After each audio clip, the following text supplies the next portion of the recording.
The thick acquisition file sat quietly on a glass table in Johannesburg.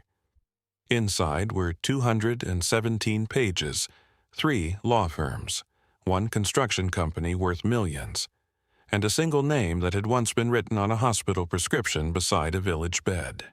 Years earlier, a man had left his sick wife behind with a bus ticket and a box of medicine that was almost empty. Now his company was disappearing. His investors were gone. His bank accounts were frozen, and the woman buying everything he had built was waiting behind a closed boardroom door. Thabo Maseko opened the final envelope. Then he saw the signature. Boikanyo Mokoena. And the room suddenly felt much smaller. If you're watching from somewhere in the world today, tell us your country and local time in the comments. We'd love to know where you're joining from. And if stories about resilience, kindness, and second chances speak to you, don't forget to subscribe and become part of this journey. The village of Ga Molepo woke up slowly.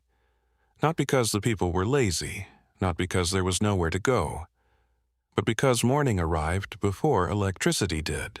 The first sounds came from roosters hidden behind wire fences, then from metal buckets scraping against dusty ground, then from women walking toward the communal water tap while the sky was still the color of ash. Inside a small brick house near the edge of the village, Boikanyo Mokoena was already awake. She had been awake for most of the night. A cough had kept returning. Not loud, not dramatic, just steady, like someone knocking on a door and refusing to leave. The room contained very little: a narrow bed, a wooden chair with one shorter leg, a rusted medicine box, and a blue curtain hanging across a small window. The curtain moved each time the wind found a gap in the wall. Back and forth, back and forth. Boikanyo often watched it when sleep refused to come. This morning was no different. She sat on the edge of the bed and waited for the dizziness to settle. Beside her stood the medicine box. The white paint had peeled away years ago. One corner was dented. Inside were 3 tablets, only 3. She counted them every morning. Not because she forgot, because counting was easier than worrying. Outside, a motorcycle passed, then another. Life moving, always moving. Even when she felt stuck, the village clinic was 7 kilometers away. The nearest hospital was almost 60 kilometers away, and her husband was more than 300 kilometers away in Johannesburg. Distance had become another resident in the house. It sat at the table, it slept beside her. It followed her into every conversation. A kettle rattled softly on the stove.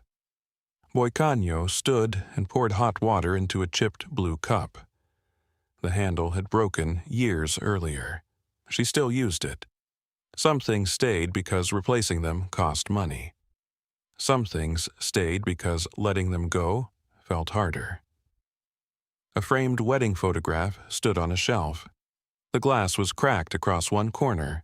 In the picture, Boikanyo was smiling. Thabo Maseko was smiling too. They looked younger than they actually were. Hope often made people look younger. She lifted the frame carefully. A layer of dust covered the top edge. Her thumb brushed it away. Then she placed it back exactly where it had been. The kettle clicked. The room became quiet again. Across the village, old Mama Lerato swept the front of her shop. She glanced toward Boikanyo's house. The blue curtain was open. That meant Boikanyo was awake. Mama Lerato sighed. Not because she disliked the young woman. Quite the opposite. The village cared about Boikanyo. They simply did not know how to help. Concern often sounded like gossip when people had no solutions.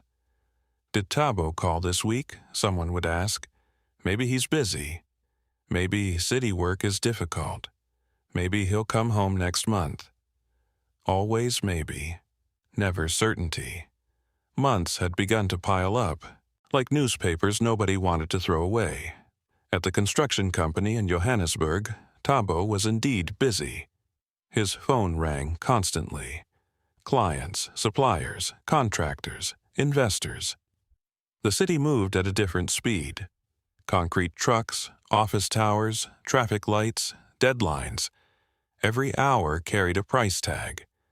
Thabo often told himself he was working hard for their future. Sometimes that explanation felt solid. Sometimes it felt thin. This morning, he stood beside a large glass window on the 10th floor of an office building. Below him, Johannesburg stretched toward the horizon. The city shimmered beneath sunlight. His desk held architectural drawings, contract proposals, invoices, coffee cups, a photograph of himself receiving an industry award. There was no photograph of Boikanyo. Not anymore. One had once stood there, years ago. Now the space was occupied by a stack of contracts. His secretary entered, a folder in her hand. Meeting in 20 minutes. Thabo nodded. Another deal, another opportunity, another chance to move higher. He adjusted his tie, then glanced briefly at his phone. There was a message from Boikanyo. Only 6 words. "How are you today, Thabo?" Nothing else. No complaints, no requests, no mention of medicine, no mention of loneliness. Just 6 words. The message had arrived 3 hours earlier. He stared at it for a moment, then locked the screen. The meeting could not wait. Meetings never waited. Back in Gamolepo, the afternoon heat settled over the village. Boikanyo sat beneath a tree outside her house. A notebook rested on her lap. The cover had faded from brown to almost gray. Inside were numbers. Medicine expenses, food expenses, electricity, water, every rand accounted for, every coin given a purpose. She wrote carefully. Her handwriting remained neat despite the trembling in her fingers. A shadow appeared beside her. It was Mama Lerato. The old shopkeeper carried a small paper bag. "No arguments," she said. Boikanyo smiled. Inside the bag were oranges, 3 of them, bright against the brown paper. "You shouldn't keep giving me things, and you shouldn't keep refusing them." The older woman sat beside her. For a while, neither spoke. They watched children chase an old bicycle tire down the road. Dust rose behind them. The tire wobbled. The children laughed. Life rarely paused long enough to admire itself. Eventually, Mama Lerato asked the question everyone wondered about. "When is Thabo visiting?" Boikanyo looked toward the distant hills. The answer took time. "He's busy." Mama Lerato nodded. The way people nod when they understand more than the words being spoken. A gust of wind lifted the edge of the blue curtain inside the house. Back and forth, back and forth. That evening, clouds gathered. Rain arrived just after sunset. Water drummed against the tin roof, a familiar sound. Boikanyo placed a large plastic basin beneath a leak near the corner of the room. Drop, drop, drop. The basin slowly filled. She sat on the bed and listened. Rain on metal, water in plastic, wind against the curtain. A message notification suddenly lit up her phone. The screen glowed in the darkness. Her heart moved before her hands did. For a second, she imagined something simple. Maybe Thabo was coming home. Maybe he had remembered. Maybe he wanted to hear her voice.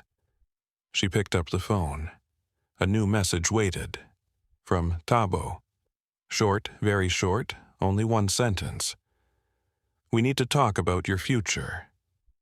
Outside, rain continued falling onto the roof. Inside, the blue curtain lifted once more in the wind. Johannesburg smelled different after rain. The roads steamed beneath the morning sun. Concrete darkened. Glass towers reflected silver clouds.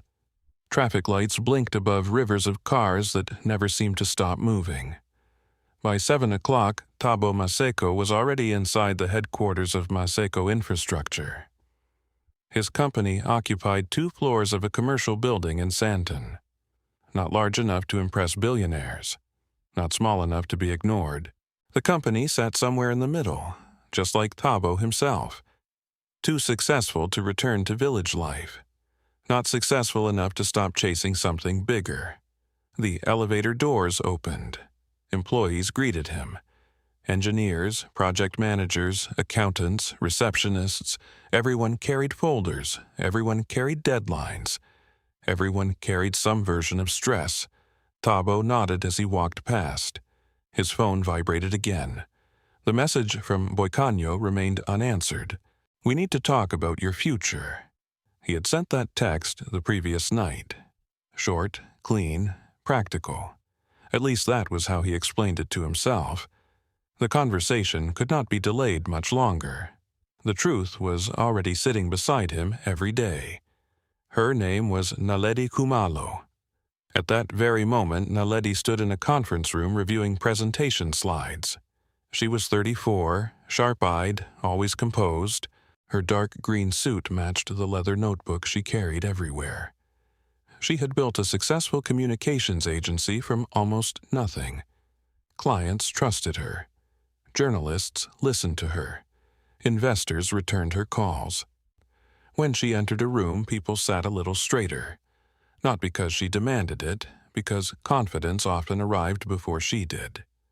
Naledi glanced toward the glass wall overlooking the city. A reflection stared back. Behind her reflection stood Thabo. He entered quietly. "You've been here since 6, she smiled. "You've been here since 5. He loosened his tie. Another long day, another investor meeting, another attempt to secure funding. Naledi handed him a presentation folder. The Pretoria Project. Thabo opened it. Detailed forecasts, market analysis, projected revenue, everything prepared perfectly. Naledi always prepared perfectly. She believed preparation solved most problems. The ones it couldn't solve usually became someone else's responsibility. "You saved me again," Thabo said. Naledi shrugged. "That's becoming expensive." The joke made him laugh. Small moments like that had become increasingly common. Lunch meetings, late-night strategy sessions, business trips, airport lounges, hotel conferences. Months layered themselves quietly, like dust on forgotten furniture. Neither of them could point to a single day when boundaries changed, only that one day they looked back and realized the boundaries were gone. Across the city, workers poured concrete at one of Maseko Infrastructure's largest projects. A foreman checked materials. A crane operator studied wind conditions. The project was behind schedule. Almost every project was behind schedule. Construction companies survived on margins thinner than most people imagined. One delayed payment could create a chain reaction. One canceled contract could sink an entire year. Thabo understood that reality better than anyone. What he understood less was why success felt different than he expected. Years ago, he had imagined wealth would arrive like sunlight. Warm, obvious, permanent. Instead, it arrived like paperwork. Invoices, contracts, loans, meetings. Problems simply became more expensive. His phone buzzed again. This time it was a photograph, sent by Boikanyo. No message attached, just a picture. The old blue curtain, nothing else. For several seconds he stared at it. The curtain moved slightly in the photograph. A breeze must have entered through the window. He remembered buying that curtain years ago from a roadside market. The vendor had wanted 80 rand. Boikanyo convinced him to lower the price to 50. They had laughed all afternoon afterward. The memory arrived unexpectedly, then disappeared just as quickly. The conference room door opened. 3 investors entered. The meeting began. Numbers replaced memories. Spreadsheets replaced emotions. For the next 3 hours, nobody mentioned curtains. Nobody mentioned villages. Nobody mentioned wives. By noon, the investors were gone. And so was the opportunity. The deal had failed, again. One investor wanted higher returns. Another worried about economic forecasts. The third preferred a competing firm. When the door closed, silence remained behind. Thabo sat heavily in his chair. Naledi reviewed her notes. No. That was all she said. One word. No anger, no disappointment. Just a fact. The investment would not happen. Thabo rubbed his forehead. How much time do we have? Naledi opened another file. She already knew the answer. Not enough. A pause. Then numbers. 3 delayed payments. 2 loans approaching maturity.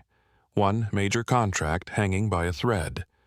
The figures filled several pages. They all pointed toward the same conclusion. Pressure. Pressure from banks. Pressure from suppliers.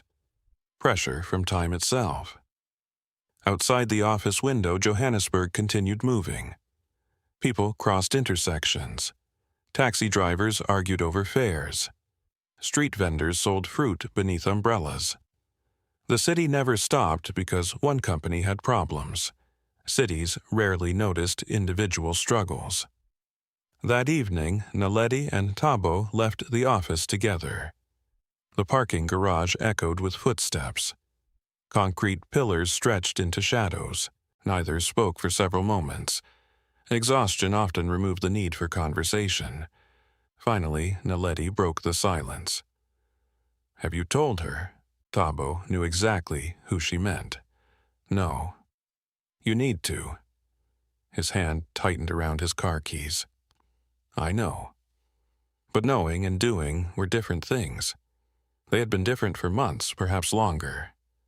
Naledi nodded slowly. She was not a villain. She did not celebrate Boikanyo's illness. She did not dream of replacing anyone. Life had simply moved forward, while difficult conversations remained behind. People often imagine betrayal arrives with dramatic speeches. Most of the time it arrives through avoidance. One postponed conversation, then another,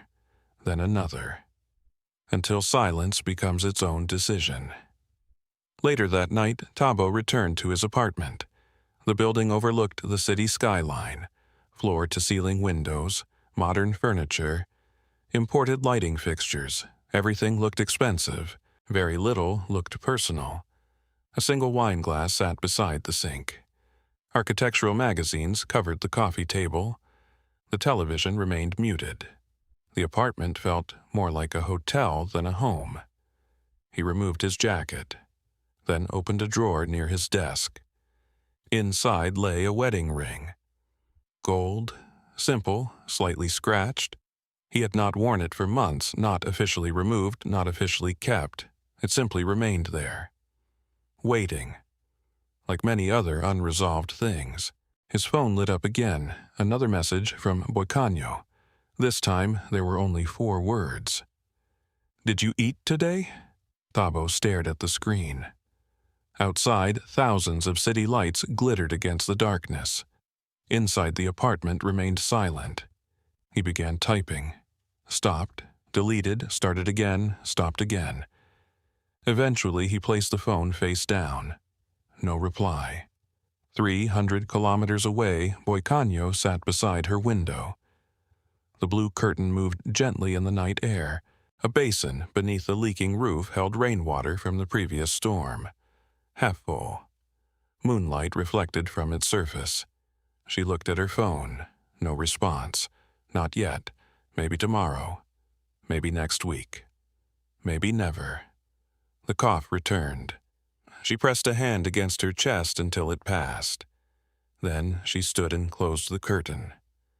Outside, the village settled into sleep. Inside, her medicine box sat beside the bed. 3 tablets had become 2, and somewhere in Johannesburg, Thabo opened the drawer one more time and stared at the wedding ring resting beside a stack of unpaid invoices. The bus ticket arrived folded inside an envelope.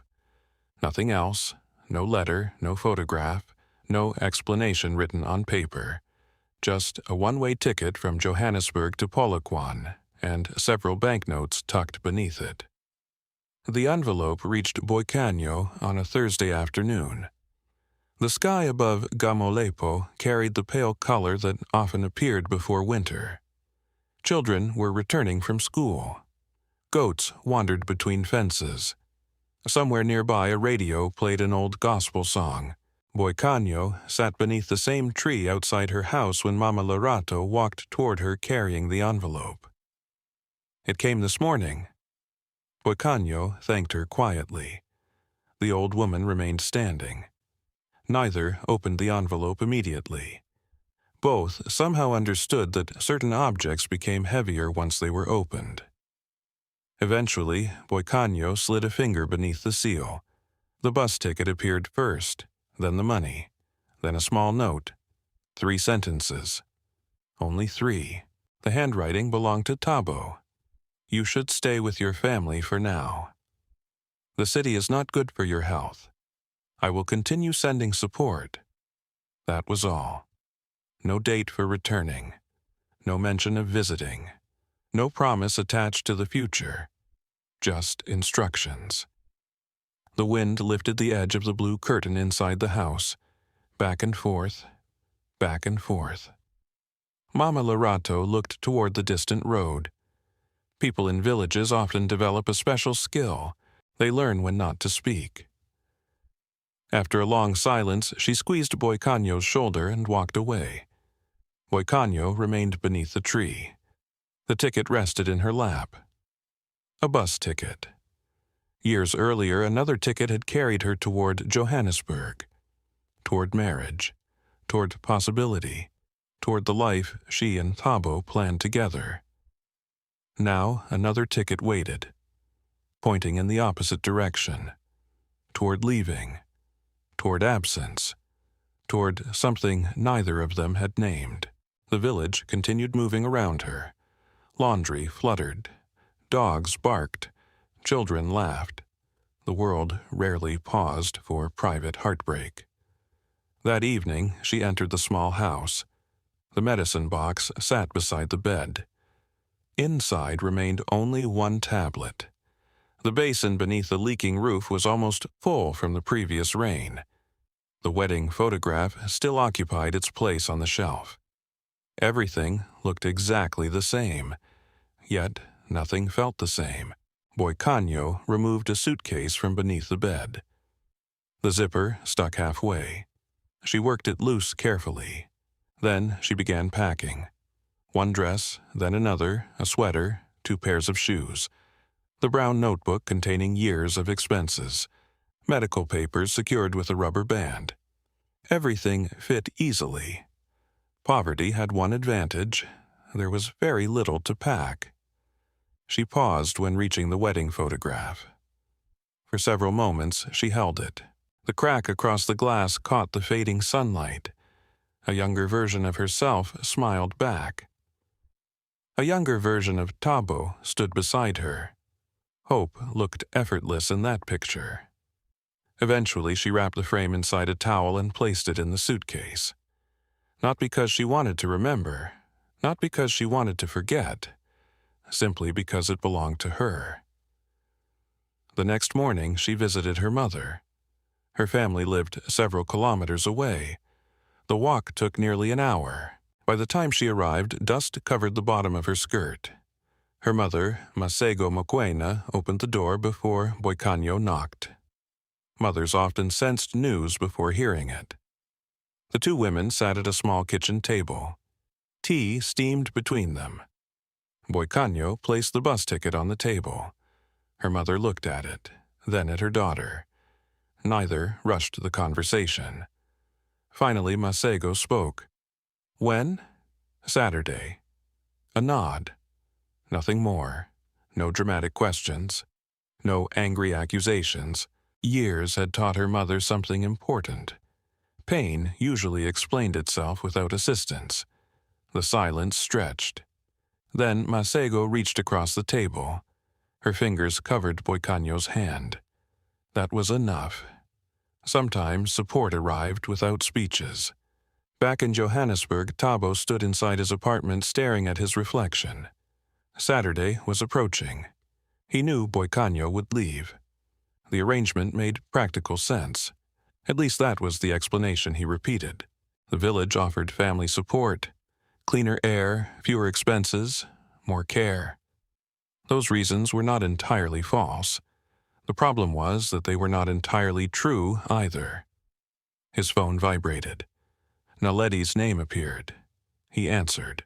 Work dominated the conversation. Upcoming contracts, cash flow concerns, client negotiations. Yet, even while discussing business, another conversation waited in the background. The one neither wanted to fully examine. When the call ended, Tabo crossed the apartment and opened the spare bedroom. Several boxes sat inside. Among them rested a folded wheelchair he had purchased months earlier, just in case Boicanyo's condition worsened. The cardboard packaging still covered part of it, unused. Dust had begun gathering along the handles. He stared at it for a long time, then closed the door. Saturday arrived. The bus station in Polokwane buzzed with movement. Travel bags, food vendors, children pulling parents towards snack stands, engines idling beneath clouds of diesel fumes. Boicanyo sat alone near a window seat. Her suitcase rested beside her feet. The medicine box occupied a corner of her handbag, empty now. The final tablet had been taken the previous night. Passengers boarded gradually. A conductor checked tickets. Names were called. The journey would take several hours. As departure time approached, Boicanyo looked toward the entrance one final time. Not expecting, not hoping, simply looking. The doorway remained crowded with strangers. No familiar face appeared. No last-minute arrival. No running footsteps. The bus engine started. A vibration passed through the floor. Outside the station slowly began moving backward. Inside, passengers settled into their seats. Boicanyo placed one hand over her brown notebook. The cover felt worn beneath her fingers. The notebook contained years of small calculations. Food costs, transport costs, medicine costs, life reduced to numbers. She closed her eyes. The road stretched ahead. Meanwhile, several hundred kilometers away, Naledi stood inside Tabo's apartment. A small overnight bag rested near the sofa. The moment was quiet, almost awkward. Neither behaved like people celebrating. The apartment felt strangely empty despite containing two people. Naledi walked toward the window. Johannesburg glittered beneath the afternoon sun. Did she leave? She asked. Tabo nodded. Today. Another silence followed. Naledi looked down at the streets below. Cars moved through intersections. People hurried between buildings. Life continued, always continued. Finally, she asked a different question, one that neither spreadsheets nor contracts could answer. Are you sure? Tabo did not respond immediately. His gaze drifted toward the closed spare bedroom door. Behind it sat the unused wheelchair. Beyond it existed memories he preferred not to examine. The silence itself became an answer. Outside the apartment, sunlight reflected from neighboring towers. Inside, a bus carried Boicanyo farther away with every passing kilometer. On her lap rested the brown notebook. At her feet sat the suitcase, and buried beneath folded clothing lay a small key. The key to the Johannesburg apartment she had once called home. That night, long after the bus disappeared into darkness, Boicanyo held the key in her hand and watched moonlight slide across its metal surface. The village believed Boicanyo would disappear quietly. Not because anyone wished her harm, not because anyone hated her, but because people had seen similar stories before. A sick woman returned home. The city forgot her. The years passed. Then, one day, people stopped mentioning her name. Life in rural communities often followed patterns. People learned to expect them. Boicanyo was expected to become one more pattern, one more story that ended without making noise.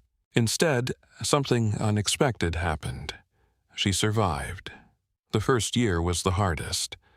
The cough remained. Some mornings she woke before sunrise because breathing felt easier in the cold air. Some nights she slept sitting upright against the wall. The medicine box that once held tablets now contained folded clinic receipts. The basin beneath the leaking roof still filled whenever it rained. Nothing changed quickly. Nothing changed dramatically, yet small things began moving in different directions. The first change arrived in the form of an old woman, Mama Zinzi Dlamini. She had spent decades helping mothers deliver babies throughout nearby villages. Age had bent her back, but not her spirit. Her hands remained steady. Her memory remained sharper than most people half her age. One afternoon she arrived carrying a woven basket. Inside were dried roots, leaves, seeds, bundles tied with string. She placed the basket on Boikanyo's table.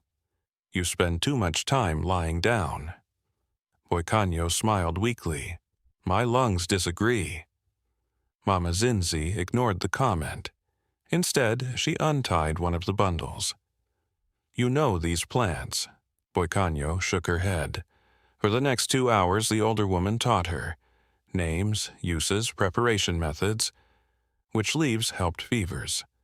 Which roots eased stomach pain. Which plants villagers bought regularly. Knowledge passed from one generation to another, not through books, not through schools, through conversations around tables. Before leaving, Mama Zinzi pointed at the basket. "Tomorrow, you'll help me sort them." The next morning, Boikanyo did exactly that. Then the following day. Then another. The work was small, but it was work. The basket became 2 baskets. 2 became 4. Soon, Boikanyo could identify dozens of medicinal plants without assistance.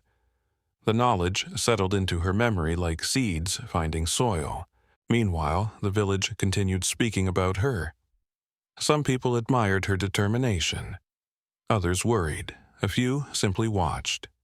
Human beings often become spectators when they do not understand a story's direction.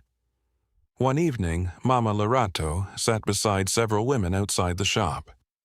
The conversation drifted toward Boikanyo. She's still working with Zinzi. Every day. Even with her health. Mama Larato looked toward the road. Dust swirled behind a passing truck. Then she answered. "People survive longer when they have something waiting for them in the morning." No one argued, because everyone knew she was right. Several months later, another person entered Boikanyo's life. His name was Dr. Baraka Otieno, a physician from Kenya working with a regional health outreach program. His organization traveled between rural communities, treating patients, training local clinics, expanding access to affordable health care. The clinic waiting room was crowded the day they met. Plastic chairs lined the walls. Mothers held sleeping children. Old men studied newspapers. A ceiling fan rotated slowly overhead. Boikanyo sat quietly near the window. A coughing fit interrupted the room's steady rhythm. Several heads turned. Dr. Otieno noticed immediately. After examining her records, he frowned thoughtfully. Not dramatically, not with alarm, simply studying details. Then he closed the file. "You've been stretching your medication." Boikanyo looked down. The answer was obvious. Medication cost money. Money was limited. Dr. Otieno opened another folder. A community treatment program. Subsidized care. Reduced medication costs. Transportation assistance, nothing luxurious, nothing miraculous. But enough sometimes changes everything. Weeks later, Boikanyo began receiving treatment more consistently. The improvement was gradual. So gradual she barely noticed it herself. The coughing became less frequent. The exhaustion eased slightly. Walking felt easier. Breathing felt less expensive. Life remained difficult, but difficulty no longer occupied every corner. Around the same time, another opportunity appeared, a small one, the kind people often overlook.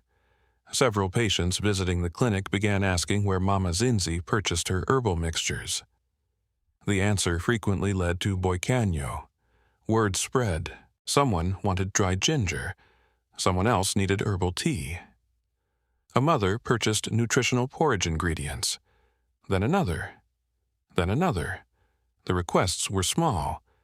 Yet they kept coming. Boicanyo opened her brown notebook, the same notebook she had once used to record expenses. Now new numbers appeared. Income. 3 rand, 12 rand, 20 rand, 50 rand, tiny amounts, tiny victories. Each entry filled a new line. Each line pushed the story forward. One evening, she sat beneath the blue curtain, writing figures by lantern light. Rain tapped against the roof. The basin collected water in the corner. The notebook rested open before her. For the first time in years, one page showed more income than expenses. The difference was not large, barely enough to notice. But Boicanyo noticed. She ran a finger beneath the numbers, then closed the notebook. Outside, the storm continued. Inside, a small shift had occurred. Across the country, Johannesburg remained busy. Thabo remained busy. Contracts, meetings, deadlines, problems. His company survived 1 month at a time, sometimes 1 week at a time. The years had not produced the stability he imagined. Naledi continued helping him navigate challenges. Investors came and went. Projects started and stalled. Money arrived and disappeared. Life in the city moved quickly enough to hide many regrets. But not all of them. Occasionally, Habo thought about the village, about the blue curtain, about the woman who once sent messages asking whether he had eaten. Those thoughts usually lasted only a few moments. Then another meeting began. Another phone call arrived. Another crisis demanded attention. Back in Gamolepo, Boicanyo's days became fuller. The woven baskets multiplied. Customers returned. The notebook thickened with calculations. One afternoon, while organizing dried herbs inside small paper packets, she noticed something. A particular blend prepared by Mama Zinzi sold faster than anything else. Every week, people requested more. The ingredients were inexpensive. The demand was consistent. The profit margin was better. Boicanyo spent several evenings studying the numbers, again and again, checking, rechecking, looking for mistakes. The figures remained unchanged. A possibility was beginning to emerge. Not wealth, not success, just possibility. The kind that starts as a whisper. The next morning, she walked to Mama Zinzi's house carrying the notebook.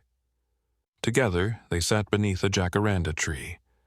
Purple flowers covered the ground around them. Boicanyo opened the notebook to a specific page. Rows of figures filled the paper. Sales, costs, demand. Mama Zinzi adjusted her glasses, then smiled, a slow smile, the kind that appears when someone recognizes the beginning of something. "What are you thinking?" the older woman asked. Boicanyo looked at the numbers one more time, then toward the distant clinic. Patients arrived there every day, more than before. Many traveled from neighboring villages. Many carried the same needs, the same problems, the same limited choices. A breeze stirred the pages of the notebook. Purple flowers drifted from the tree above, and for the first time, Boicanyo began wondering whether the small herbal blend in front of her could become something much larger than a basket of dried leaves. The first stall was barely larger than a garden shed. It stood beside the community clinic. 2 wooden shelves, 1 folding table. A faded canvas roof stretched across a metal frame. When the wind blew hard, the entire structure rattled. When it rained, water gathered in one corner. When the afternoon sun arrived, the canvas glowed orange. Boicanyo loved it immediately. Not because it was impressive, because it was hers. The idea began 3 months after the conversation beneath the jacaranda tree. The herbal blend continued selling. Patients kept asking for it. Mothers requested additional nutritional products. Elderly villagers wanted tea mixtures. Caregivers needed affordable food supplements for relatives recovering from illness. Every week, the notebook filled with new figures. Every week, the same conclusion appeared. Demand was growing. One afternoon, Dr. Baraka Otieno sat across from Boicanyo at the clinic. A stack of patient files rested beside him. The waiting room remained crowded. Children played near the entrance. Nurses moved between treatment rooms. Life flowed steadily through the building. Dr. Otieno reviewed a page from Boicanyo's notebook. Sales figures, customer requests, product lists. He nodded slowly. People trust you. Boicanyo looked surprised. They trust the products. He smiled. People buy products. They trust people. The distinction mattered. Trust had become her most valuable asset. Not money, not inventory, trust. The doctor tapped the notebook. You should move closer to the patients. 3 weeks later, the small stall opened. The first day brought 7 customers. The second day brought 12. By the end of the first week, there were 23. Boicanyo tracked every transaction. Every sale entered the notebook. Every expense, every profit, every mistake. The brown notebook remained her most loyal business partner.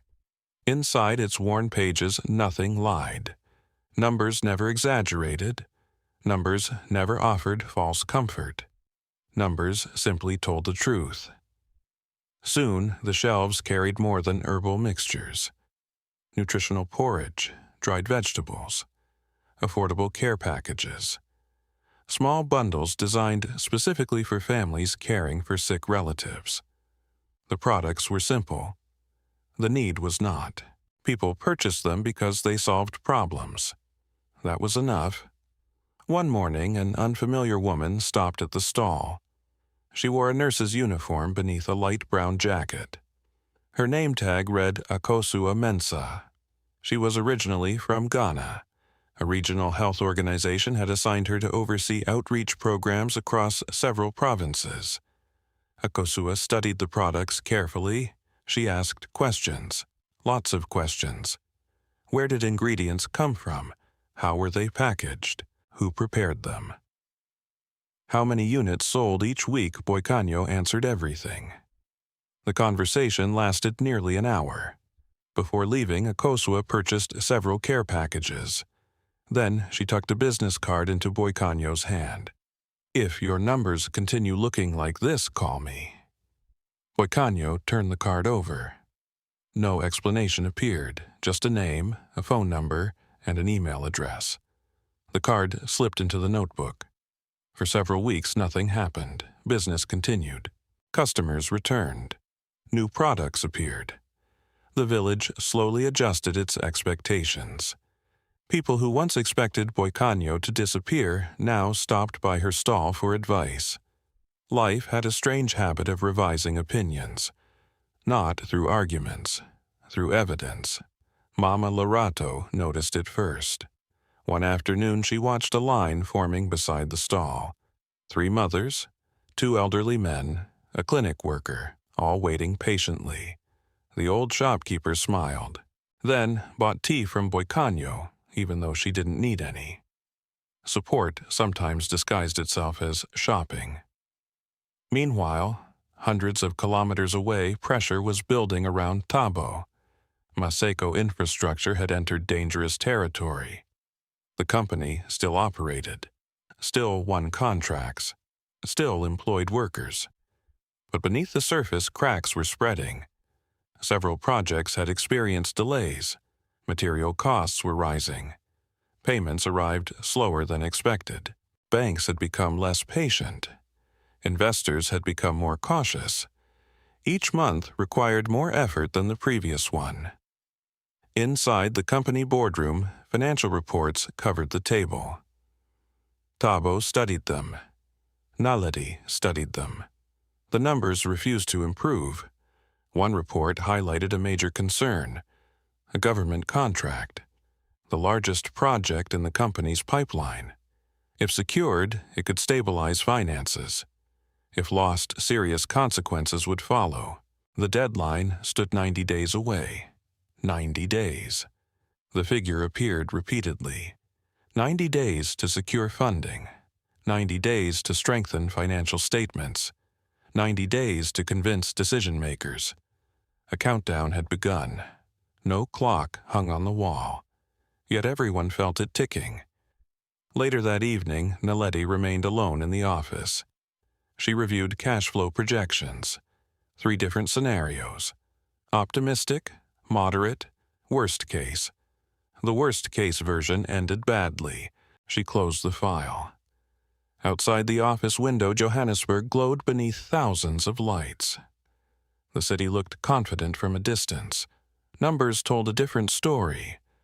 Across the country, Boikanyo knew none of this. Her concerns remained smaller, more immediate. Would inventory arrive on time? Could she afford additional packaging materials? Would customers continue returning one? Friday afternoon, her phone rang. The caller ID displayed an unfamiliar number. She answered cautiously. Boikanyo. The voice belonged to Akosua Mensah, the nurse from Ghana. Boikanyo straightened immediately. Yes. I showed your products to 3 community health centers. A pause. Then another sentence. They want to place orders. Silence followed. Not because the call disconnected, because Boikanyo needed several seconds to understand the words. Orders. Plural. Not one center. 3. Akosua continued speaking. Quantities. Delivery schedules. Product requirements. Boikanyo listened carefully while opening the notebook. Her pen moved quickly. Numbers filled an empty page. When the call finally ended, she sat motionless. The notebook remained open. The figures on the page looked unreal. Not enormous, not life-changing overnight, but larger than anything she had handled before. The order would require more inventory, more packaging, more organization, more responsibility. It would also generate more income than any previous month. The breeze shifted the pages. Boikanyo stared at the numbers again, then once more. That evening, she visited Mama Zinzi. The older woman sat outside sorting dried herbs. Sunset painted the horizon gold. Boikanyo handed her the notebook. Mama Zinzi adjusted her glasses, read silently, then laughed, not loudly, just enough to reveal missing teeth. I told you these plants knew something.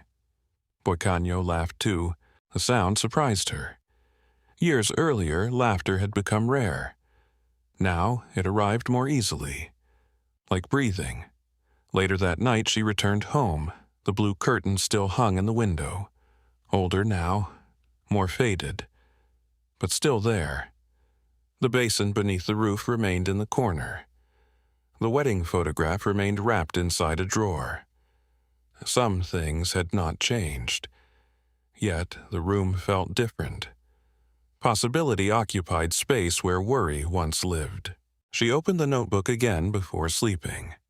The new orders filled nearly an entire page. At the bottom, she wrote a simple calculation. Projected revenue, projected expenses, projected profit.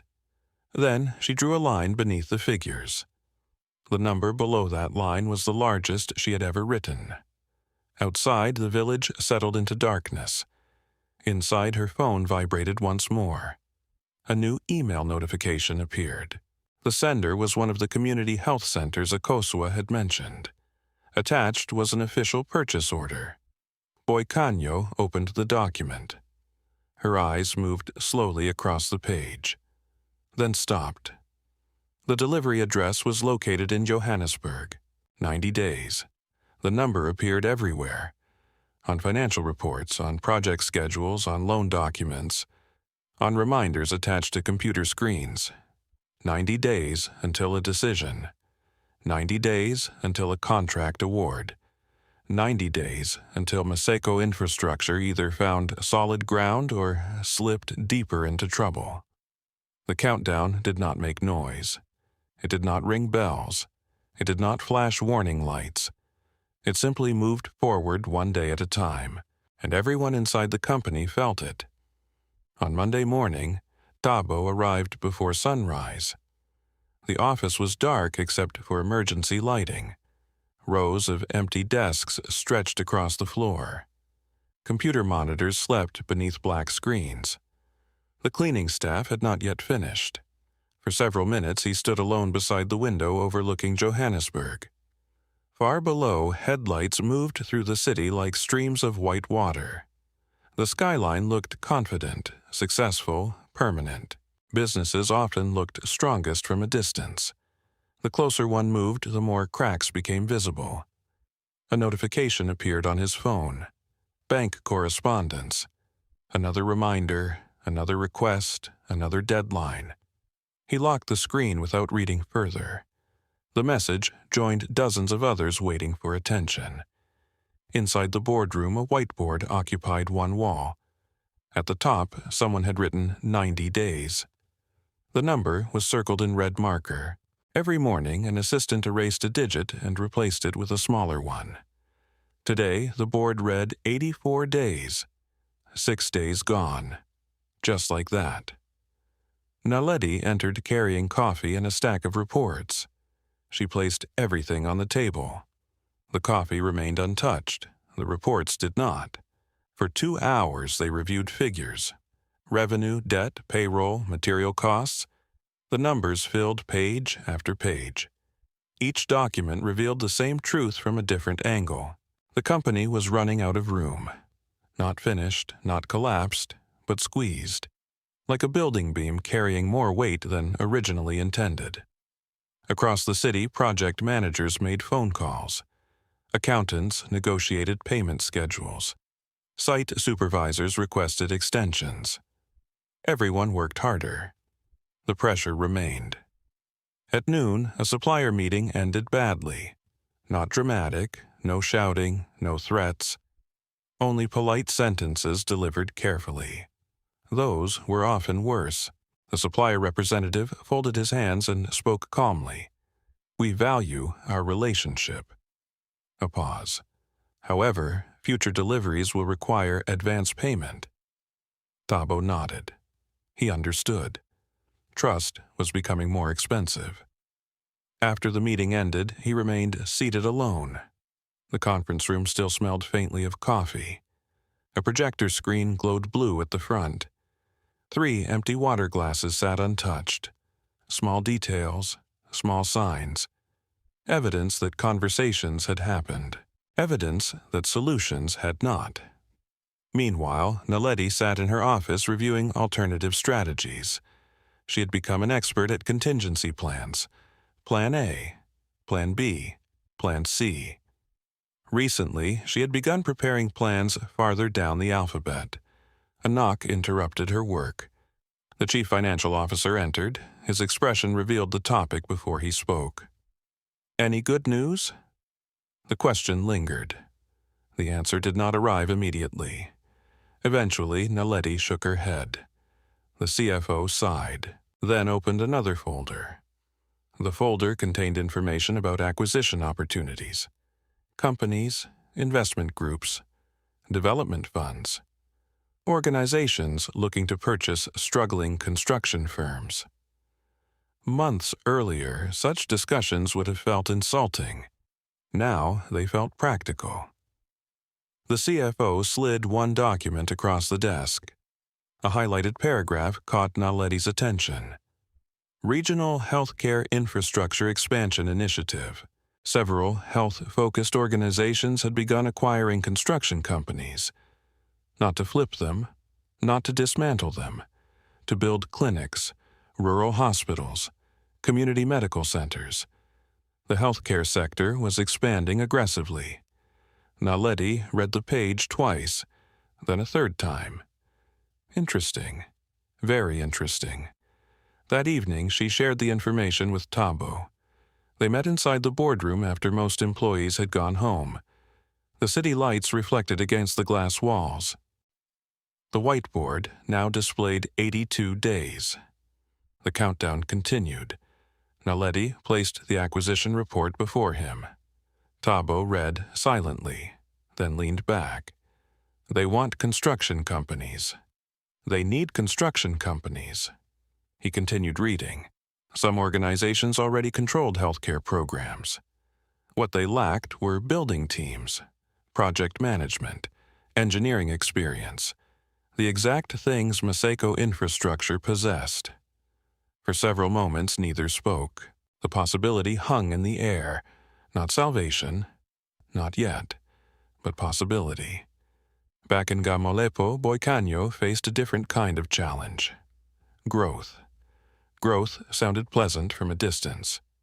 In reality, it created new problems. The Johannesburg purchase order had arrived, then another, then two more. Inventory needed expansion. Packaging supplies needed replacement. Transportation costs increased. The stall beside the clinic no longer felt large enough. One evening, she spread documents across her small table. Purchase orders, receipts, supplier information. Her brown notebook sat open beside them. The pages had become crowded. Numbers occupied every available space. Mama Zinzi studied the paperwork. So many papers. Boikanyo smiled. So many responsibilities. The older woman nodded. Responsibility was a luxury many people misunderstood. People often wanted success. Few wanted the paperwork accompanying it. The following week, Akosua Mensah visited again. This time, she arrived carrying news. Good news, and larger news. The health centers using Boikanyo's products reported positive feedback. Patients appreciated the affordability. Caregivers appreciated the convenience. Administrators appreciated the consistency. As a result, additional facilities wanted partnerships. Akosua unfolded a regional map. Several locations were marked. Each represented opportunity. Each represented demand. Boikanyo studied the map carefully. The colored markers stretched farther than she expected. Villages, towns, cities. The network was growing. After the meeting ended, Akosua asked a simple question. "Have you thought about creating a company?" The question lingered. A company.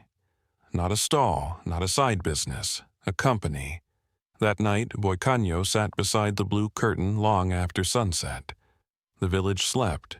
The notebook remained open. A pen rested across its pages. Outside, crickets filled the darkness with sound. Inside, she examined numbers. Again and again and again. The figures no longer described survival. They described potential, a subtle difference, a powerful one. 300 kilometers away, Tabo sat inside his office doing something similar. His own documents covered the desk. Debt projections, contract schedules, acquisition possibilities. The boardroom clock showed nearly midnight. Most lights in the building were off. Only his office remained illuminated. He reached for another report, then paused. A new email notification appeared. The sender was unfamiliar. The subject line was simple, strategic acquisition interest. Tabo opened the message. The proposal was brief, professional, confidential. An investment group representing healthcare infrastructure projects expressed interest in discussing a potential acquisition or partnership with Maseko Infrastructure. No company name appeared. No owner identified. Only a contact address and a request for a meeting. Tabo read the email twice, then forwarded it to Naledi. At the bottom of the message appeared the name of the legal representative. Nothing unusual, nothing recognizable. Yet attached to the email was a corporate profile. One page, clean design, blue logo, professional branding. The company name stood at the top. Blue Curtain Holdings. Tabo stared at the words. Something about them felt familiar. Not enough to remember, not enough to understand. Just enough to make him pause. Across the country, at almost the exact same moment, Boicanyo closed her notebook and signed the final registration document for a newly formed company. The name printed at the top of the page was simple: Blue Curtain Holdings, named after the curtain that had moved beside her window through every difficult year, the curtain that had watched her survive, the curtain that had watched her begin again, and neither she nor Thabo knew that the same name now sat open before both of them. The first meeting lasted 22 minutes. The second lasted 48. The third stretched beyond 2 hours. Yet, after all that time, Thabo still did not know who was behind Blue Curtain Holdings. Every conversation passed through lawyers. Every proposal arrived through representatives. Every document revealed details about the company. None revealed the owner. The mystery should not have bothered him. Large acquisitions often worked that way. Investors protected identities. Negotiations remained confidential. Corporate structures concealed decision-makers. It was normal. And yet the name continued lingering in his thoughts. Blue curtain, blue curtain, blue curtain. The words felt familiar in the same way an old song sometimes feels familiar before the melody returns. Not remembered, not forgotten, somewhere in between.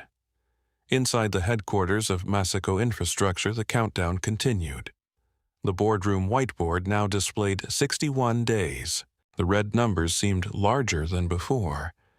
Every morning, someone erased another digit. Every morning, the space between today and disaster became smaller. Naledi noticed it too. The atmosphere inside the company had changed. People still worked, still smiled, still attended meetings. But conversations ended faster. Laughter appeared less often. Employees checked emails more frequently. Even the office coffee machine seemed busier. Anxiety often disguised itself as productivity. One afternoon, Naledi entered the boardroom carrying a new acquisition proposal. Several executives already sat around the table. Financial reports covered the polished surface. Outside the glass walls, Johannesburg shimmered beneath winter sunlight. Inside, attention focused on a single folder: Blue Curtain Holdings. The offer was serious, professional, well-funded. More importantly, realistic. No exaggerated promises, no impossible projections, just numbers, clear numbers, the kind investors trusted, the kind banks respected. When the meeting ended, most executives supported continued negotiations. The company needed options. Blue Curtain offered one. Later that evening, Naledi remained behind. The boardroom sat empty around her. The whiteboard displayed 60 days exactly 2 months. She opened the acquisition folder again. The company profile remained unusually sparse. Healthcare development, community infrastructure, rural expansion, long-term investment. No owner, no public photograph, no founder biography, nothing. She frowned. The omission felt intentional. Across the country, Boicanyo reviewed similar documents. Only hers revealed the entire picture. The conference room she now used was located above a modest warehouse outside Polokwane. Not luxurious, not impressive, practical, that suited her. A long wooden table occupied the center. Several laptops sat open. Regional maps covered one wall. Construction estimates covered another. Blue Curtain Holdings had grown quickly. Not because Boicanyo chased wealth, because she chased need. Every clinic lacked space. Every rural district needed buildings. Every healthcare initiative required infrastructure. One opportunity led to another, then another, then another. Growth arrived. Responsibility followed. Akosua Mensah entered carrying fresh reports.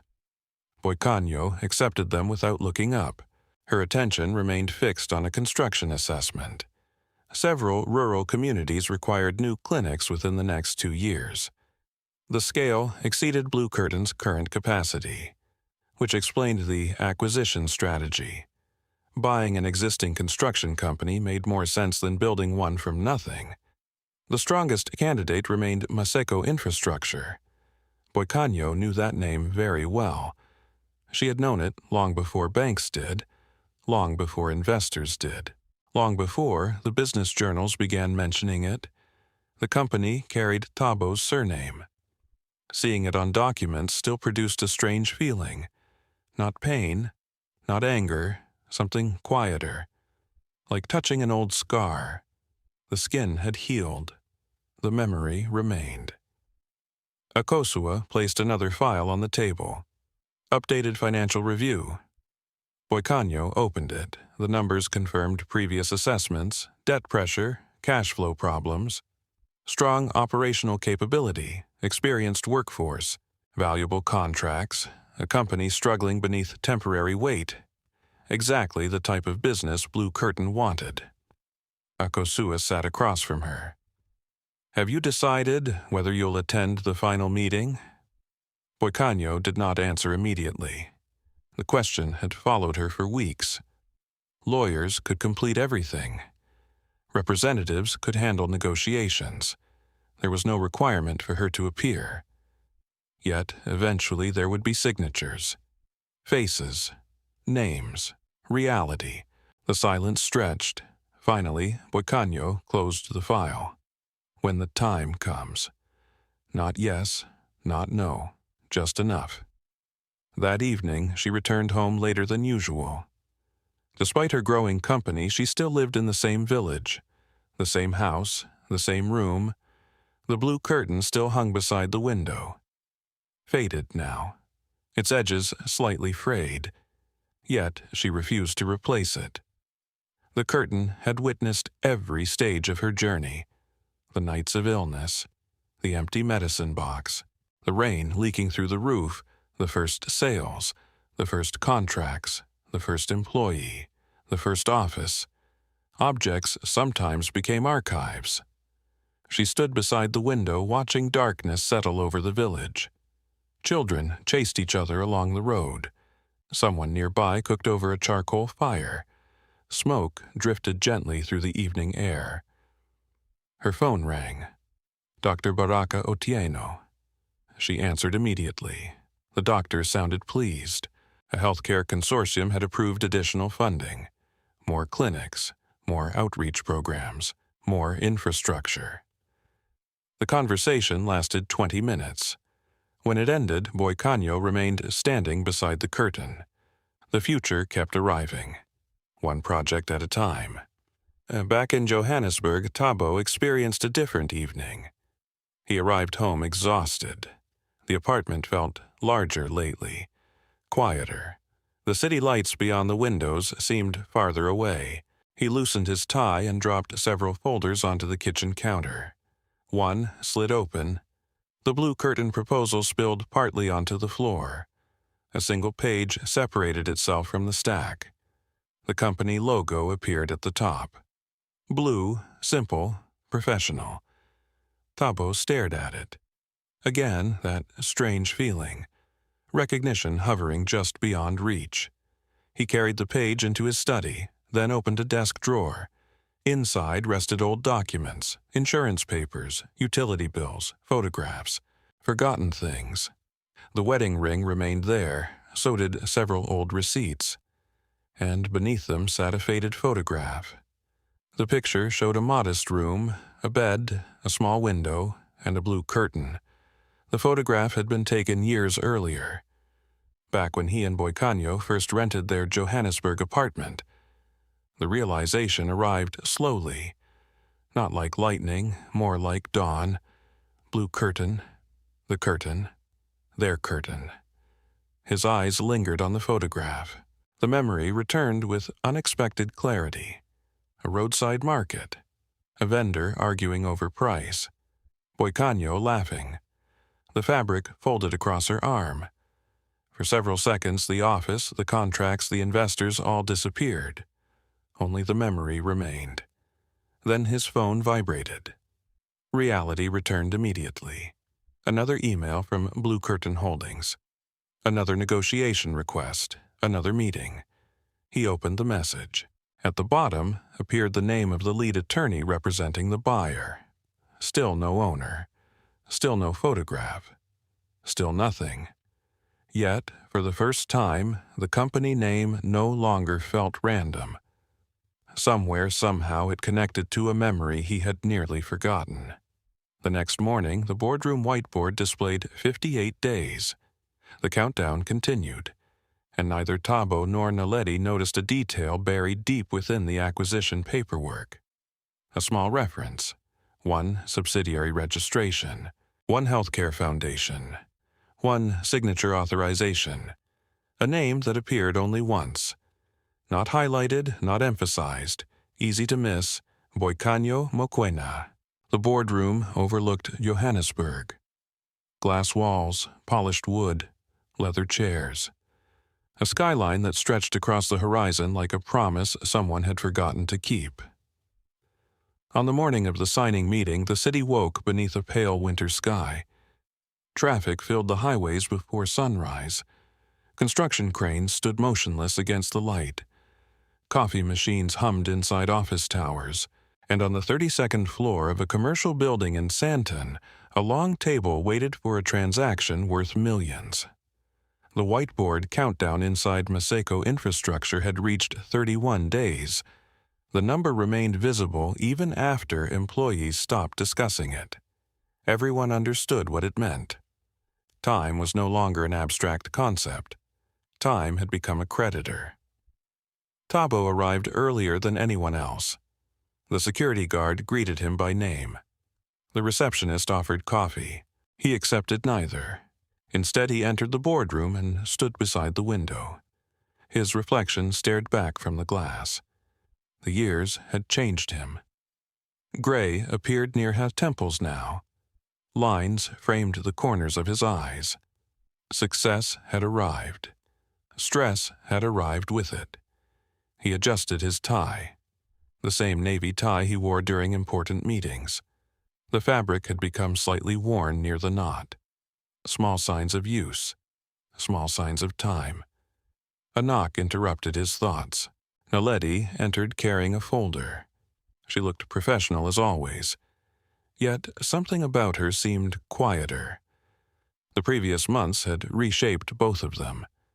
Pressure rarely transformed people dramatically. Usually it happened gradually, one difficult day at a time. "The attorneys are downstairs," she said. Tabo nodded. The buyer? Not here yet. Or perhaps already here, nobody seemed to know. Blue Curtain Holdings had maintained the same secrecy throughout the negotiations. Lawyers, representatives, financial advisors. Everyone appeared. The owner remained invisible. By 9 o'clock, the room began filling. Attorneys arranged documents. Financial consultants reviewed schedules. Assistants distributed water bottles. Laptop screens glowed. Voices remained professional, measured, careful. The transaction was nearly complete. Only final signatures remained. Across the city, another vehicle moved steadily toward the building. Inside sat Boikanyo. She occupied the rear seat quietly. A dark blue folder rested on her lap. Beside it sat the old brown notebook. The notebook no longer tracked tea sales, or herb packages, or clinic deliveries. Years of growth had changed that. Yet she still carried it. The cover remained worn. The pages remained crowded with figures. The notebook had witnessed every stage. Success had simply become another chapter inside it. Outside the car window, Johannesburg passed by. Glass towers, luxury hotels, restaurants, billboards. Years earlier, she'd arrived in this city carrying a suitcase and hope. Later, she left carrying a bus ticket and silence. Now, she returned carrying acquisition documents. Life rarely traveled in straight lines. Her phone vibrated. Akosua Mensa. "Are you ready?" Boikanyo looked out the window. I think so. Akosua laughed softly. Good, because half the legal team looks terrified. The call ended. The car continued forward.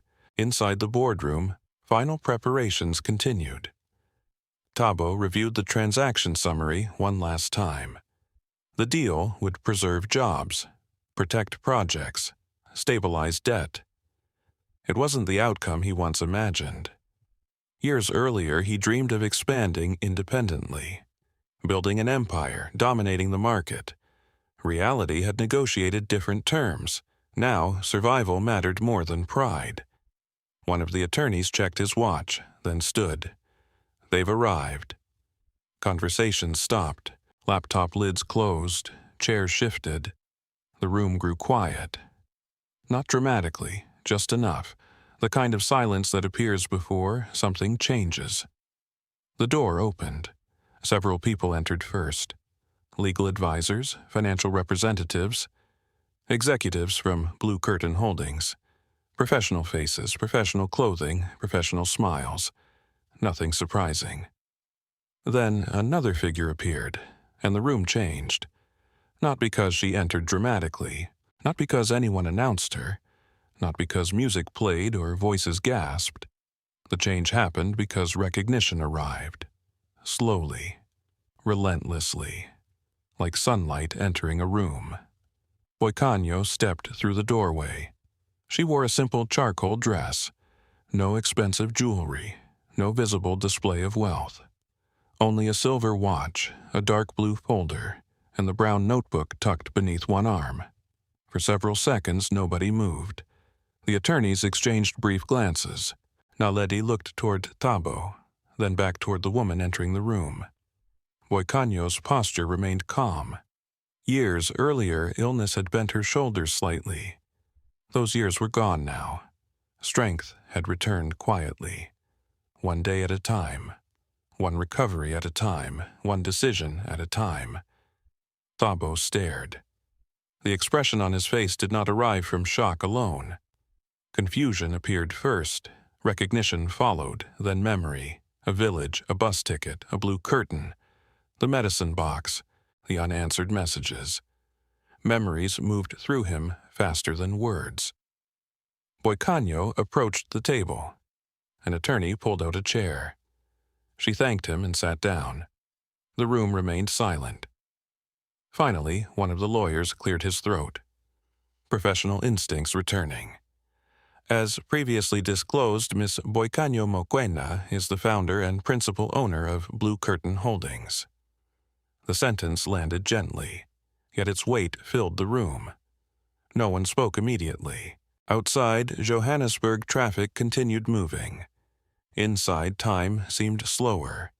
Naledi looked at Boikanyo carefully. Not examining wealth, not examining status, examining reality. This was the woman whose name appeared buried within company documents. The woman behind months of negotiations. The woman nobody had expected. Boikanyo opened her folder. Documents appeared neatly organized. Tabs marked important sections. Signatures awaited completion. Business first, emotions later, or perhaps not at all. The meeting began. The attorneys reviewed terms. Financial advisors discussed timelines. Project managers outlined transition plans. Voices filled the room again. Yet, beneath every conversation existed another conversation. An unspoken one. The past sitting quietly between two people. Tabo participated when required. Answered questions. Reviewed figures. Signed preliminary pages. His voice sounded normal, at least externally. Inside, old memories continued resurfacing. Meanwhile, Boikanyo remained focused, professional, prepared. Years of building her company had taught her discipline. Deals succeeded when attention remained on facts, not feelings. An hour passed, then another. Eventually, only final signature documents remained. The largest stack sat directly before Boikanyo. Across from her sat Tabo. The symbolism did not escape anyone. A legal assistant distributed signature pens.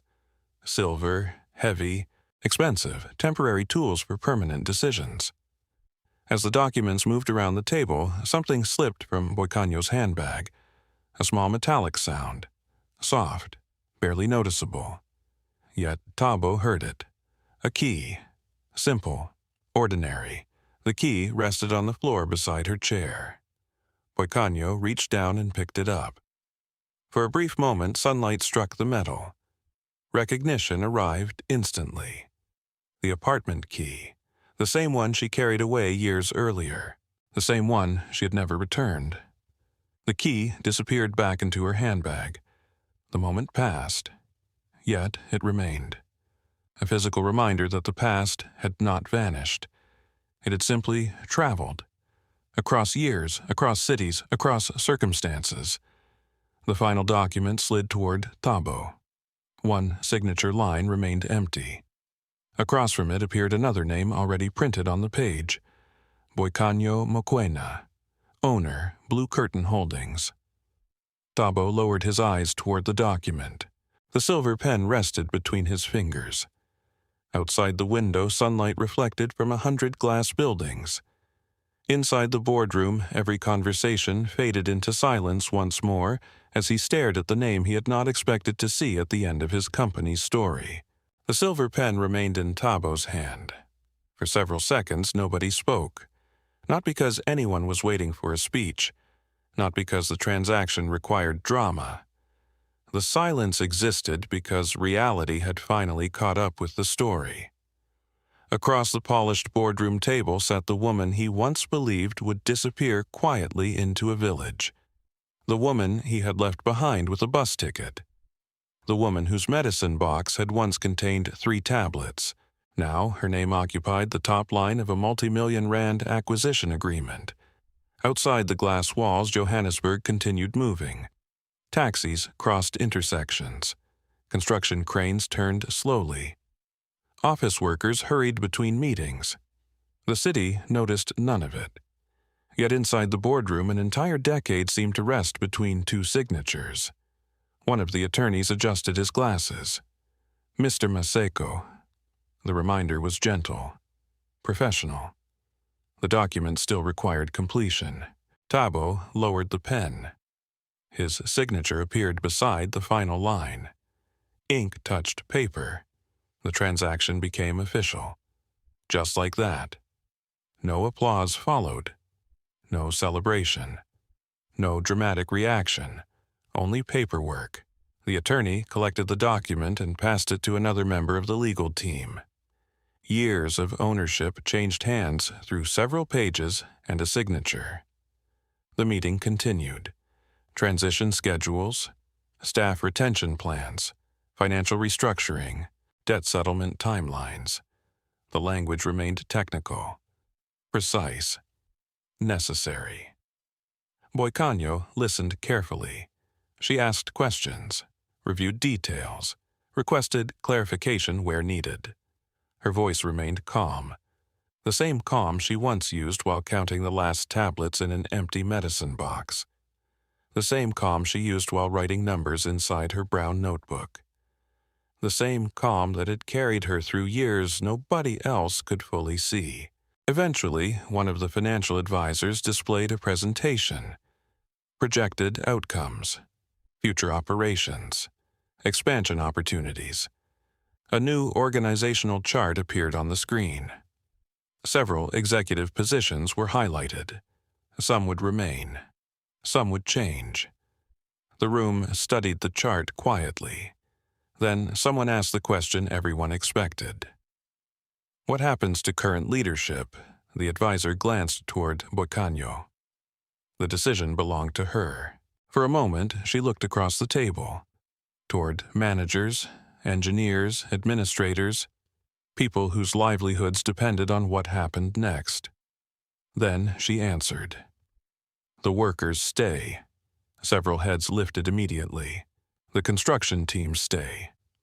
More attention. The project managers stay where performance supports it. The room remained still, no one interrupted. Boicanyo continued.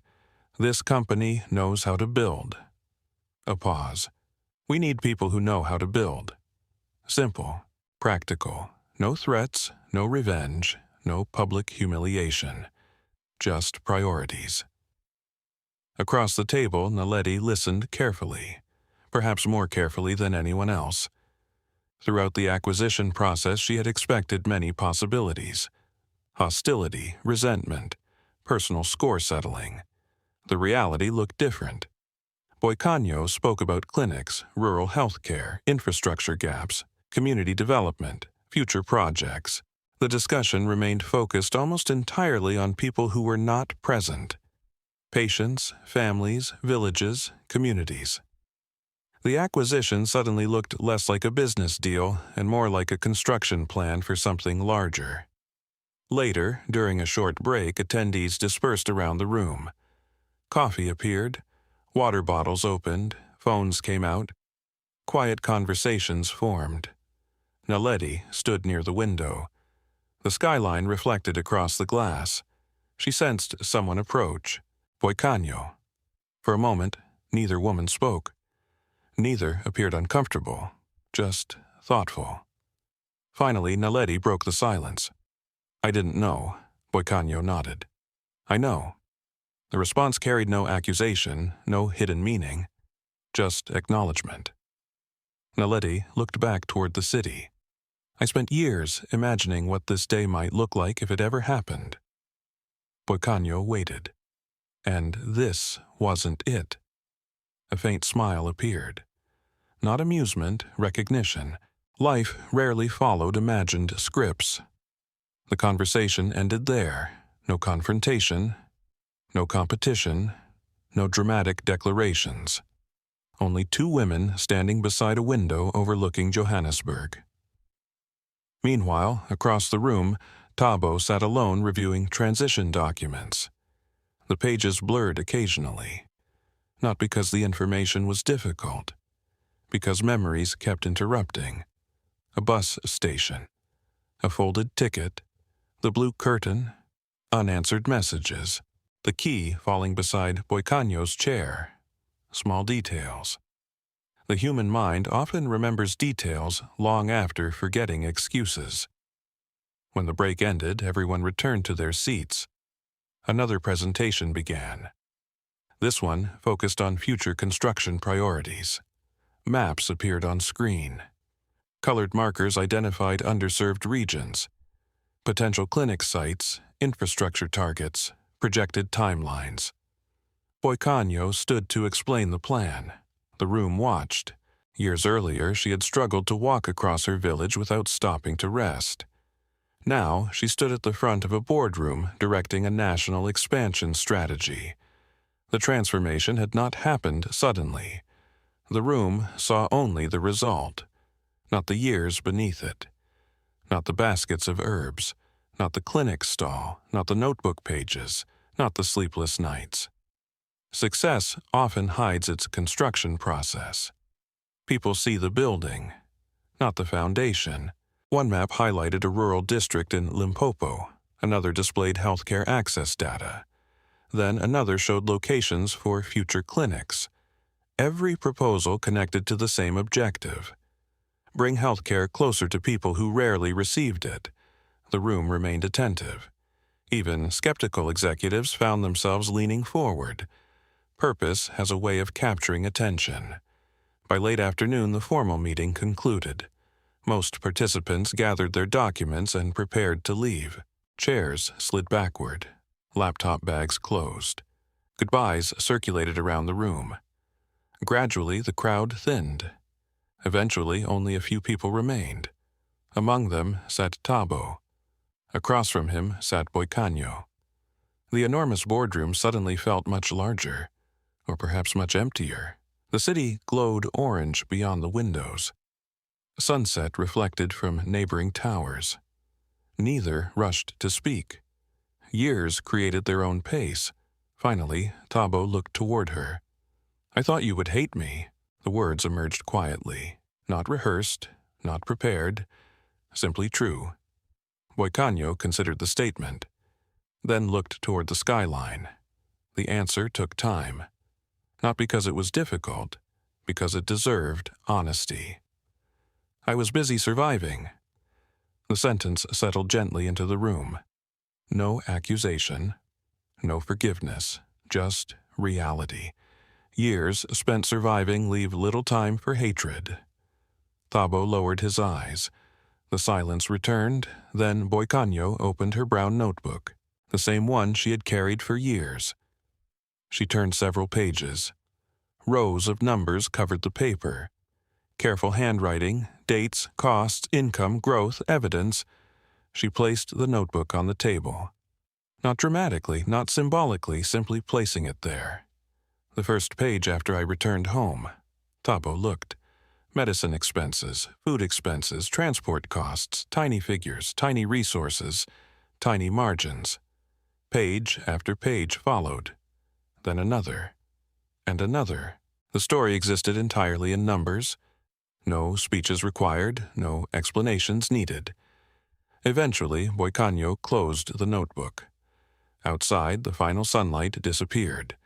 The city lights began replacing it, one by one, building by building, street by street. The boardroom grew darker. Automatic lighting adjusted softly overhead. Boikanyo gathered her papers. The meeting was over. The company belonged to Blue Curtain Holdings. The future had already begun. As she stood, one final document remained visible on the table. A construction proposal. The location marked in bold letters. Ga Malepo Community Clinic. The village where everything had once fallen apart, and the village where something entirely new was about to be built. The first truck arrived before sunrise. Its headlights cut through the early morning mist rolling across Ga Malepo. Villagers watched from doorways. Children stood barefoot beside fences. Dogs barked at the unfamiliar noise. For years, trucks passing through the village usually carried supplies somewhere else. This one stopped. Workers climbed down. Survey equipment appeared. Construction markers followed. Then blue stakes were pushed into the earth. The clinic project had begun. The location was impossible to miss. It stood near the bus stop where Boikanyo had stepped down years earlier carrying a suitcase, a medicine box, and a one-way ticket away from Johannesburg. Back then, the ground had been empty. Dry grass, loose dirt, discarded bottles. Now, engineers unfolded site plans across folding tables. Progress sometimes begins in the exact place where disappointment once ended. The village adjusted slowly. At first, people simply watched. Then questions started. How large would the clinic be? Would local workers be hired? Would there be maternity services? Would doctors stay permanently? Every answer generated more questions. Hope often behaves that way. Boikanyo visited the site twice each week, not because anyone required it, because she remembered what the absence of health care looked like.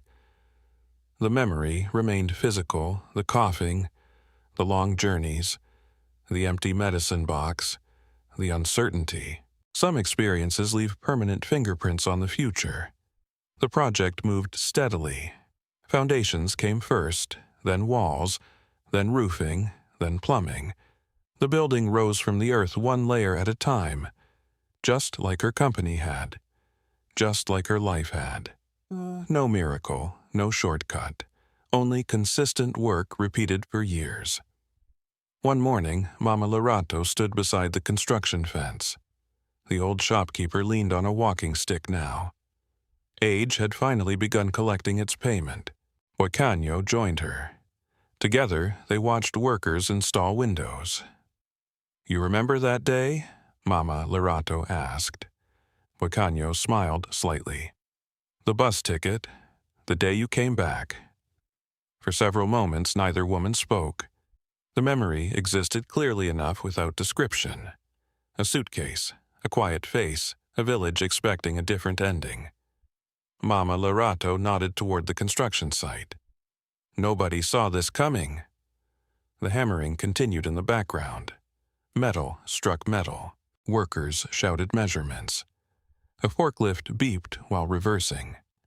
the sounds of building. Boicanyo looked toward the nearly completed structure. Neither did I. Several months later, the clinic opened. Not officially, not yet. The building still required inspections and paperwork. But the physical structure was complete. White walls, solar panels, consultation rooms, a small maternity wing, storage facilities, a covered waiting area, the largest medical building the village had ever seen. The opening ceremony was scheduled for the following month. Meanwhile, another story quietly approached its own turning point. One afternoon, a letter arrived at Blue Curtain Holdings. Not from a bank, not from an investor, not from a government agency, a job application, simple, professional, unexpected. The applicant's name read Tabo Maseko. The requested position Site Operations Supervisor. Entry-level management. Temporary contract. Boicanyo read the application twice, then placed it aside. No immediate decision followed. The paper remained on her desk for several days. Eventually, Akosua noticed it. She picked up the document, raised one eyebrow, then returned it to the desk. You don't have to. Boicanyo looked toward the window. Outside, employees moved between buildings carrying plans and equipment. Construction projects rarely paused. Neither did life. I know. Another silence. Then Akosua asked the question more carefully. Will you? Boicanyo did not answer. Not yet. Because some decisions required time. A week later, she visited the clinic site. Workers were installing benches beneath the covered waiting area. The metal roof reflected afternoon sunlight. Fresh paint scented the air. One section of roofing required adjustments. The supervisor explained the issue. Nothing major, just poor drainage angles. Minor corrections. The kind of work site managers handled every day. Boicanyo listened, then looked toward the entrance. A familiar figure stood nearby. Tabo. He wore work boots, a reflective safety vest, no executive suit, no boardroom, no title, just a man waiting. The years showed on him too, gray hair, weathered expression, different posture. Success and failure both leave marks. He approached slowly. Neither rushed the conversation. The construction site carried enough noise to fill the spaces between words. Finally, Tabo spoke. I submitted the application. I saw it. Another pause. Workers moved steel beams nearby. A truck unloaded materials. The clinic continued growing around them. Tabo looked toward the building. It's good work. Boicanyo followed his gaze. Children would receive treatment there, mothers would give birth there. Families would find help there. Yes, it was good work. Eventually, she handed him a folder. Simple, brown, official. His eyes moved across the first page. Employment contract, temporary appointment, Site Operations Supervisor, Gay Malepo Community Clinic Expansion Program. The position wasn't prestigious. It wasn't symbolic either. It was real work. Necessary work. Tabo looked up. She offered no speech, no lesson, no conditions beyond those written in the contract, just work. The same thing she'd given herself years earlier. Work, a beginning, nothing more, nothing less. The rainy season arrived shortly after. Dark clouds gathered across the horizon one afternoon. Workers hurried to secure equipment. Villagers moved indoors. The first drops fell heavily, then harder, then all at once. Rain hammered the metal roofing. Water rushed across the ground. Thunder rolled above the village. Boicanyo stood beneath the covered waiting area of the clinic. Several staff members stood nearby. Patients waited inside. Everyone watched the storm. Years earlier, rain meant moving a basin beneath a leak. Years earlier, rain meant counting the drops hitting the floor. Years earlier, rain meant worrying about another repair she could not afford. Now, the rain struck a roof designed to protect people. A proper roof, a finished roof. Across the courtyard, Tabo inspected drainage channels. Water flowed exactly where it should. No flooding, no leaks, no problems. Just rain. For several minutes, nobody spoke. The storm created enough sound for everyone. Then Mama Lerato arrived, carrying an umbrella. She entered the waiting area and laughed. The old, familiar laugh. The kind that always sounded slightly surprised. "You know what's missing," Boicanyo smiled. "What?" "The basin." Everyone nearby looked confused. Only a few understood. Only a few remembered. The basin. The one that once sat beneath a leaking roof. The one that collected rainwater beside an empty medicine box. The one that had shared a room with a blue curtain. Boicanyo looked out toward the storm. Rain continued falling across the village, across the roads, across the clinic roof, across the bus stop where everything had changed years earlier. No basin waited beneath this roof, no leak required one. The water remained outside, exactly where it belonged. And for a long moment she simply stood there listening to the rain. Sometimes people think kindness means forgetting what happened. It doesn't. Sometimes people think strength means getting revenge. It doesn't. Boicanyo never became powerful because someone rescued her. She became powerful because she kept moving when life became very small. She counted tablets when there were only 3 left. She wrote numbers in a notebook when nobody believed those numbers mattered. She built one customer at a time, one order at a time, one decision at a time. And when success finally arrived, she used it to build something larger than herself. The clinic, standing in Gamolepo, was not proof that pain disappears. It was proof that pain can become a foundation. Some people survive long enough to prove others wrong. Some people survive long enough to help others live better. Boicanyo chose the second path. Now, we'd love to hear from you. If you were Boicanyo, would you have given Tabo a chance to work his way back from the very bottom, or would you have closed that door forever? Share your thoughts in the comments below. And if stories about resilience, compassion, second chances, and the quiet power of perseverance inspire, you don't forget to subscribe and join us for the next journey.